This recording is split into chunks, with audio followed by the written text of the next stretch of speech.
A solenidade que nós estamos celebrando hoje é de uma magnitude incomparável.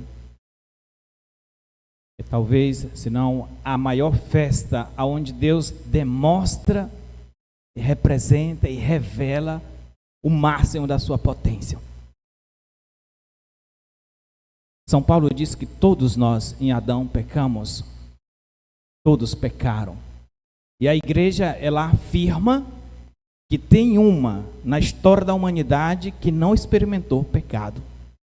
E é exatamente por isso e por esta afirmação que nós cristãos muitas das vezes nos dividimos entre católicos e protestantes. Nós acreditamos e afirmamos, junto com o dogma da igreja em 1854, com Pio IX, juntamente com os bispos e cardeais, a voz da igreja de maneira oficial, afirmando que Maria não experimentou o pecado. Outros irmãos dizem que ela experimentou o pecado, sim. E alguns, de maneira muito popular e até de maneira baixa, dizem que é uma mulher qualquer. Maria não é uma mulher qualquer. Maria, ela não é comparável a todas as mulheres. Ela está acima. Maria está acima de todas as mulheres. Ela é a excelência de todas as mulheres. Nós temos duas figuras nas leituras de hoje, duas figuras femininas, Eva e temos Maria. A figura por excelência, que deixou ser habitada plenamente por Deus. E Eva, que tem as suas fragilidades. A primeira mãe dos viventes, ela deixou, ela caiu, ela vacilou diante das tentações do inimigo.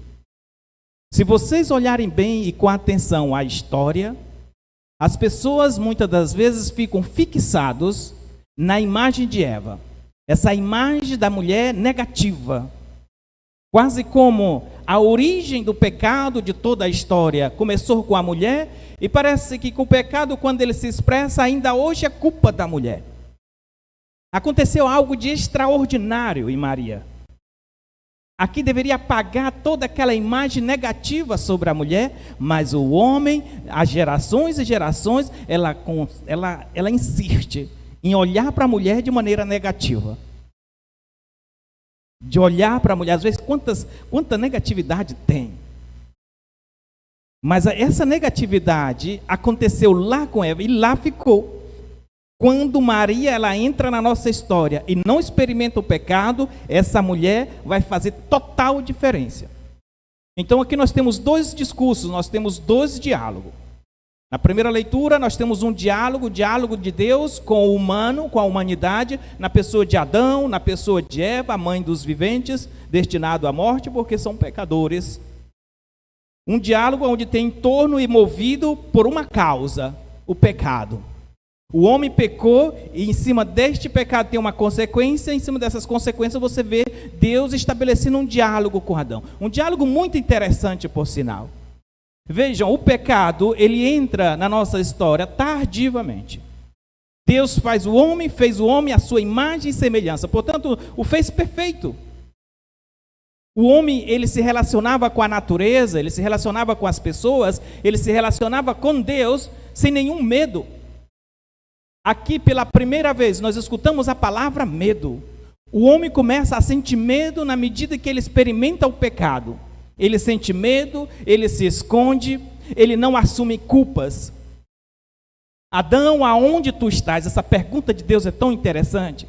Quantos escritos, quantas meditações já foram feitas sobre esse procurar de Deus? Um pai que busca, que procura o filho. Aonde tu estás, meu filho? Aonde tu estás? E ele diz, tive medo e eu me escondi. O pecado, ele faz isso, ele nos leva a ficar escondido. É uma dinâmica muito presente, até mesmo dentro da comunidade. Como criança, muitas das vezes, aquela criança que apronta em casa, ela aprontou, ela se esconde. A mãe chega, ela está escondida. Quando está escondida, aprontou. Pode ter certeza que ela quebrou alguma coisa. Quando nós estamos na comunidade, temos uma vida ativa na comunidade, e de repente você desaparece, alguma coisa está acontecendo. Quando os nossos pecados se tornam públicos, por exemplo, a primeira coisa que a gente faz, a gente se esconde, a gente tem medo, a gente tem vergonha das pessoas. O que é que as pessoas vão falar de mim? O que é que elas vão dizer? Portanto, eu não vou mais para o grupo, eu não vou mais para a igreja, eu não vou. E aí eu me escondo. E essa é a função do pecado, levar a gente a se esconder. E Deus chega com essa pergunta quase como um pai brincando com o filho. Aonde tu estás? Ora, Deus é onipresente, onisciente, todo-poderoso, não é isso? Portanto, Deus sabia sim onde Adão estava. É como se ele estivesse de trás da coluna, ou de trás de uma árvore, já que estamos no jardim. E Deus vendo ele lá, e aonde tu estás? Tipo aquela brincadeira de pira se esconde, né? O que é que Deus quer então? Se ele já está vendo e sabe que ele está ali. Ele quer que Adão assuma a sua culpa. E o que é que Adão faz? A mulher que tu me deste, ela comeu da fruta, ela me convenceu a comer da fruta. Portanto, a culpa não é minha. Embora ele não diga isso de maneira direta, mas como ele estivesse jogando a culpa para cima da mulher. E aí Deus vai conversar com a mulher. E aí a mulher pega a culpa e joga para cima da cobra. Aí a serpente não sabe falar, porque se ela soubesse, ela teria, não, a culpa é do macaco, é do tatu, e assim ia, meu irmão. Porque ninguém quer assumir a culpa. Confissão é exatamente isso. Quando o pecado ele entra na nossa história, requer confissão. A confissão é exatamente isso, é assumir. Sabe, tem uma teologia que ela disse que não precisamos ir diante do sacerdote para confessar os nossos pecados. Mas é muito fácil você ficar de trás da árvore e confessar os seus pecados, só você e Deus. Porque quem te perdoa de fato é Deus. Mas é muito fácil você se fechar no seu quarto e dizer, Deus me perdoe. Deus já sabe o teu pecado. Agora eu quero ver você assumir essa culpa diante do irmão teu. Embora seja preparado, seja um sacerdote ordenado, eu quero ver você assumir ali. E muitas são as vezes que a confissão para muitas pessoas é um momento terrível. Por quê? Porque eu preciso assumir, eu preciso dizer. Mas quando você faz uma ótima confissão, uma confissão sincera, ela é libertação, ela salva, ela cura. Ela dá leveza. Quantas pessoas quando termina faz descarregou, é leveza, é salvação. Um diálogo traçado por causa do pecado. E ali a consequência é uma inimizade entre a serpente e a mulher. Tem uma inimizade traçada desde o princípio, desde quando o pecado entrou no mundo. E isso é muito interessante. Porque essa mulher aqui, quando usa o verbo, a palavra mulher é interessante porque São Paulo vai usar a mesma palavra mulher. O evangelista vai sempre usar a palavra mulher. No evangelho de João, nós não encontramos a palavra Maria. É sempre mulher, mulher. Como se ele estivesse ecoando, chamando aquela primeira mulher. Essa é a mulher por excelência. A mulher que não vai cair, a mulher que não vai desistir, a mulher que vai ser a vitória, a mulher que vai ser a causa da graça. Tem uma inimizade. Portanto, os filhos da serpente, eles são inimigos da descendência dessa mulher. E aqui eu abro uma parêntese para dizer que aquele que não ama Maria, que não gosta de Maria, cuidado. Porque se você se torna inimigo de Maria, se você não gosta dela e critica e coloca ou iguala a qualquer outra coisa ou pessoa, você está se tornando um inimigo de Maria. E se você é um inimigo de Maria, você não é filho de Deus, é filho da serpente. Portanto, cuidado. Cuidado a você que fala mal ou fala de maneira baixa sobre Maria, sobre a mãe de Jesus. Cuidado. Porque no céu ela está. Porque se Maria não está no céu, gente, quem vai estar? Se Maria já não está no céu, quem vai estar? Agora, já pensou você passar a sua vida falando mal de Maria e de repente você morre e quando chegar no céu a Maria está lá do lado de Jesus? O que é que você vai dizer? Ah, não vou ficar aqui não, Maria está aqui, então vou descer. Então desça, meu filho. Talvez nem vá. Então cuidado, seja amigo dela desde agora. Não só amigo, filho, trate de fato como mãe, como Jesus entregou a João. Eis aí o teu filho, eis aí a tua mãe, a nossa mãe assumimos. É o exemplo de santidade por excelência. Deus, desde a fundação do mundo, antes de criar o mundo, Ele já nos chamou à santidade. O desejo de Deus é que todos os seus filhos sejam santos. E em Maria, esse desejo ele é concretizado plenamente. Em Maria, ela experimenta a plenitude da santidade. E Dom Scott, ele vai deixar isso de maneira clara. Se depois, com calma, na casa de vocês, vocês vão lá no YouTube e colocam lá a questão da Imaculada Conceição de Maria. Os padres franciscanos e dominicanos discutindo ferrenhamente sobre este assunto. É muito lindo. E ele ganha, o franciscano Dom Scott, ele ganha a argumentação com diversos argumentos, mas tem um muito lindo. Ele diz: Deus é onipresente, todo-poderoso. Deus é todo-poderoso. Para Deus nada é impossível.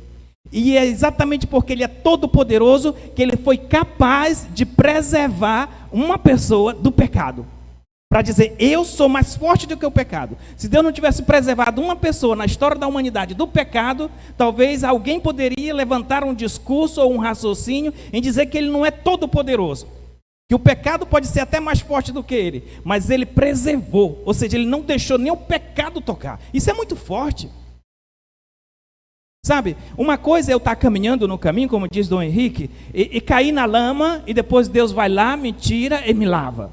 Outra coisa é Ele se colocar na frente e não deixar nem eu cair na lama. Porque muita gente diz: então Nossa Senhora não precisa de salvação. Não, Deus salvou em plenitude. Não deixou nem ela experimentar, porque toda essa santidade é por mérito do seu Filho, é por mérito de Cristo, o todo santo. Precisaria habitar em algo totalmente santo, gente. Vocês não lembram da Arca da Aliança que tinha as pedras? E tinha ali as tábuas da aliança, as leis, consagradas, sagrada, sinal de Deus. Um dia, Davi carregando essa aliança, um dos homens tocou na arca e ali morreu. De tão santa que era. E a arca era só o quê? Madeira. O que é que fazia daquela madeira tão santa, tão sagrada? Senão o conteúdo dela. Eram as tábuas que estavam dentro, o cajado que estava dentro, o pedaço de pão do maná que estava dentro, que tornava aquele recipiente sagrado. Maria é totalmente santa, porque dentro dela está aquele que é santo plenamente. Não tem como. E não precisa fazer grandes discursos de teologia, ou buscar, sabe lá, qual tipo de afirmação, para te sustentar de que ela é toda santa. Basta o evangelho de hoje. Quando o anjo chega e diz: Ave Maria, cheia de graça. Pronto. Se está cheio, não está meio, não está lá, está cheio. Um copo cheio de água, o que é que se pingar uma gota, o que é que vai acontecer? Vai transbordar, vai derramar, então porque está cheio. Então Maria, ela está cheia. Se ela está cheia da graça, não tem lugar para o pecado. Então no primeiro diálogo, na primeira experiência, tem desgraça.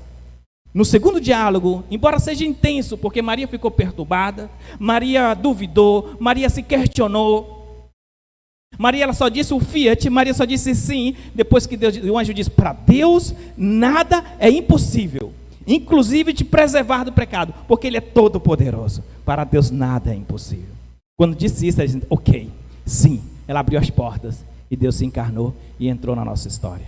No primeiro diálogo tem um homem querendo se tornar Deus. No segundo diálogo tem um Deus querendo se tornar homem para nos salvar.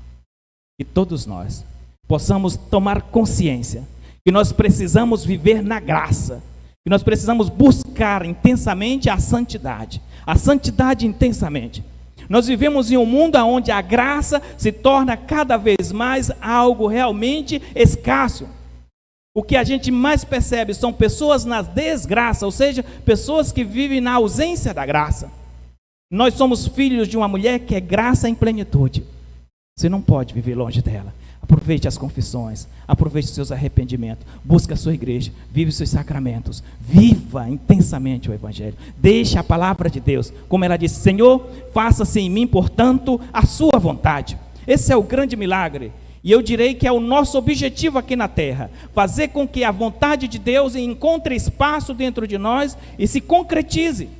A minha luta diária é que a vontade de Deus seja realizada em mim, e a luta diária de vocês tem que ser exatamente essa, que não seja a tua vontade a imperar, porque quando a nossa vontade impera, os pecados vêm com toda a força. Quando é a nossa vontade que impera, acontece exatamente o que aconteceu com a nossa primeira mãe, Eva. Mas a nossa mãe, que nos leva à eternidade, ela nos chama a dizer esse sim e realizar a vontade de Deus. Não tenha medo. Eu passei 4 meses nessa paróquia. Uma das coisas que eu percebi de maneira clara é a expressão missionária dela. A dedicação, a vontade de servir, a vontade de caminhar, a vontade de escutar a palavra, a vontade de se comprometer. Não percam. Pode entrar padre, pode sair padre. Não percam esse brilho. Não percam esse empenho. Faça a honra ao nome que vocês levam. Filhos de Maria, filhos da graça. E um dia estaremos todos no céu, contemplando o nosso Deus, nossa mãezinha, por intercessão dela. E lembre e volte para casa. Para Deus, nada é impossível. Nada. Portanto, se tem uma filha, uma situação, uma doença, nada. Vocês que estão nos ouvindo, pode estar no hospital, pode estar em casa. Para Deus, nada é impossível. Seja louvado o nome do nosso Senhor Jesus Cristo.